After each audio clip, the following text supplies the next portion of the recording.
മുട്ടട വാർഡിൽ വൈഷ്ണ സുരേഷിന് മത്സരിക്കാമെന്ന് തെരഞ്ഞെടുപ്പ് കമ്മീഷൻ.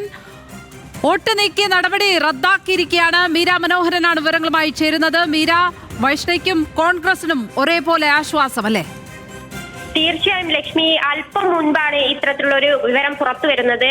ഈ വൈഷ്ണയെ മത്സരിപ്പിക്കണം എന്ന് പറഞ്ഞുകൊണ്ട് അത്തരത്തിലൊരു അനുമതി കൊടുത്തുകൊണ്ടുള്ള നിർദ്ദേശം ഇലക്ഷൻ കമ്മീഷന്റെ ഭാഗത്തു നിന്ന് തന്നെ വന്നിരിക്കുകയാണ്. നമുക്കറിയാം, ഈ തദ്ദേശ തെരഞ്ഞെടുപ്പ് തുടങ്ങിയ മുതൽ നമ്മൾ ഏറെ ചർച്ച ചെയ്ത ഒരു പേരായിരുന്നു വൈഷ്ണ എന്നുള്ളത്. കോൺഗ്രസിന്റെ മുട്ടടയിലെ സ്ഥാനാർത്ഥിത്വവുമായി ബന്ധപ്പെട്ട് വോട്ടർ പട്ടികയിൽ പേരില്ല, അല്ലെങ്കിൽ ഈ അഡ്രസ് തെറ്റി നൽകി എന്നൊരു കാര്യത്തിലായിരുന്നു CPM-ന്റെ മറ്റൊരു വ്യക്തി ഉൾപ്പെടെ ഇതിനെതിരെ, വൈഷ്ണയുടെ സ്ഥാനാർത്ഥിത്വത്തിനെതിരെ വന്നത്. തുടർന്ന് കോടതി ഉൾപ്പെടെ ഇത്തരത്തിലൊരു യുവനിരയിലുള്ള ഒരു കുട്ടി മത്സരിക്കാൻ വരുമ്പോൾ അത്തരത്തിൽ തളർത്തരുത് എന്നുള്ള നിലപാടായിരുന്നു കഴിഞ്ഞ ദിവസം ഉൾപ്പെടെ സ്വീകരിച്ചത്.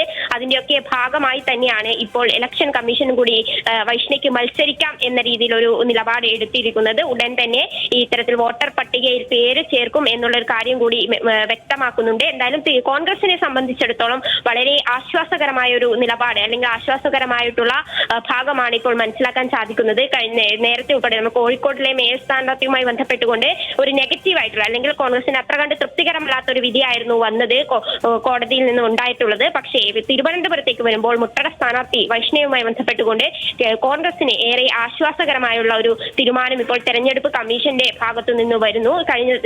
കഴിഞ്ഞ ദിവസം ഉൾപ്പെടെ ഹിയറിംഗ് ഉൾപ്പെടെ ഉണ്ടായിരുന്നു. അതായത് ഈ പരാതി കൊടുത്തിട്ടുള്ള ധനേഷ് കുമാറിനെ ഉൾപ്പെടുത്തിക്കൊണ്ടുള്ള ഹിയറിംഗ് ഉൾപ്പെടെ തെരഞ്ഞെടുപ്പ് കമ്മീഷൻ നടത്തിയിരുന്നു. അതിന്റെയൊക്കെ ഭാഗമായി തങ്ങളുടെ ഭാഗം പറഞ്ഞു എന്നത് ഉൾപ്പെടെയുള്ള കാര്യങ്ങൾ വൈഷ്ണ പറഞ്ഞിരുന്നു. മാത്രമല്ല, ഇങ്ങനെ ഒരു വിവാദം ഉയർന്നു വന്നത്, അല്ലെങ്കിൽ ഇങ്ങനെ ഒരു ആരോപണം തന്നെ ഉയർന്നു വന്നത് പൂർണ്ണമായും രാഷ്ട്രീയ പ്രേരിതമാണ് എന്നതായിരുന്നു വൈഷ്ണയുടെ ഉൾപ്പെടെ ആ ഘട്ടം തുടക്കം മുതലുള്ള പ്രതികരണം. എന്തായാലും അതിന്റെ ഉൾപ്പെടെ ഭാഗമായി തന്നെ ഇപ്പോൾ അനുകൂലമായി കോൺഗ്രസിനും മുട്ടട സ്ഥാനാർത്ഥിയായിട്ടുള്ള വൈഷ്ണയ്ക്കും അനുകൂലമായ ഒരു തീരുമാനം കൂടി തെരഞ്ഞെടുപ്പ് കമ്മീഷനിൽ നിന്നും വന്നിരിക്കുന്നു. മുട്ടടയിൽ UDF സ്ഥാനാർത്ഥിയായി വൈഷ്ണ മത്സരിക്കും എന്നുള്ളതാണ് ഏറ്റവും പുതിയ വിവരം. ലക്ഷ്മി, മീര, ഇവിടെ കോടതിയുടെ പരാമർശങ്ങൾ അത് പ്രധാനമായും ഈ തീരുമാനത്തെ സ്വാധീനിച്ചു എന്ന് തന്നെ പറയേണ്ടി വരും. കാരണം വോട്ടർ പട്ടികയിൽ നിന്ന് പേര് നീക്കുവാനുള്ള ആ കാരണങ്ങൾ, ആ ഘടകങ്ങൾ ഇപ്പോഴും അവിടെ നിലനിൽക്കുമ്പോഴും കോടതി ഈ വിഷയത്തിൽ നടത്തിയ പരാമർശങ്ങൾക്ക് ശേഷം ഒരു പുനഃപരിശോധനയിലേക്ക്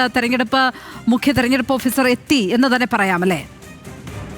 തീർച്ചയായും ലക്ഷ്മി, കോടതി ഈ വിഷയത്തിൽ പറഞ്ഞിട്ടുള്ള നിരീക്ഷണങ്ങൾ വളരെയേറെ പ്രസക്തമാണ്.